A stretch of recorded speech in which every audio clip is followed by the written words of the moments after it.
நடக்க இருக்கின்ற எல்லாம் இறைவனுடைய புறத்திலிருந்து தான் நடக்கிறது என்ற அடிப்படையை இறைவன் கூறுகிறான். ஒரு மனிதன் சோதிக்கப்பட்டால் அவன் சொல்லுவான், அவன் இறை நம்பிக்கை உள்ளவன், அவன் சொல்லுவான் பொறுமையோடு, இன்னா லில்லாஹி வ இன்னா இலைஹி ராஜிஊன், இன்னா லில்லாஹ், எல்லாம் அல்லாஹ்வின் புறத்திலிருந்து தான் வருகிறது, அவனை நோக்கி தான் நான் செல்ல இருக்கிறேன் என்று சொல்லுவான். இறை தூதர் சொன்னார்கள், இந்த வார்த்தையை சோதனையில் பொறுமையோடு சொல்பவனுக்கு அவன் இழந்ததை விட இறைவன் சிறந்ததை கொடுப்பான்.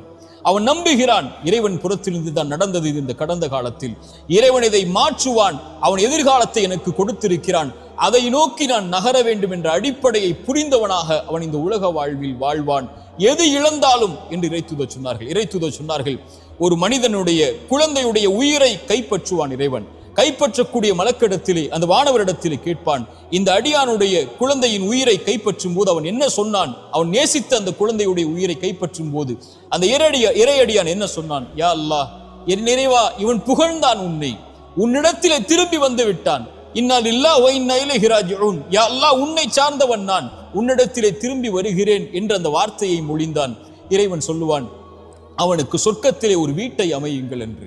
இதுதான் இறை நம்பிக்கை கொண்டவனுடைய பண்பு.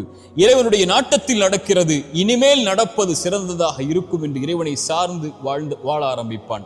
இரண்டாவது, நன்றியோடு இருங்கள். கடந்த காலத்தில் உங்களுக்கு கஷ்டத்தில் துணை இருந்தவர்களுக்கு, சிரமத்தில் துணை இருந்தவர்களுக்கு, உங்களை கைவிட்ட போது கை கொடுத்து உதவிய நல்லவர்களுக்கு நன்றியோடு இந்த உலக வாழ்வில், எஞ்சி இருக்கக்கூடிய வாழ்விலும் வாழ ஆரம்பியுங்கள். மூன்றாவது, பாவ மன்னிப்பை கேளுங்கள். நீங்கள் இறைவனுக்கு பாவம் செய்தால் இறைவனிடத்திலே மன்னிப்பை பெறலாம். மனிதர்களுக்கு நீங்கள் பாவம் செய்திருந்தால் அவர்களை அணுகி பாவ மன்னிப்பை கேட்டு அந்த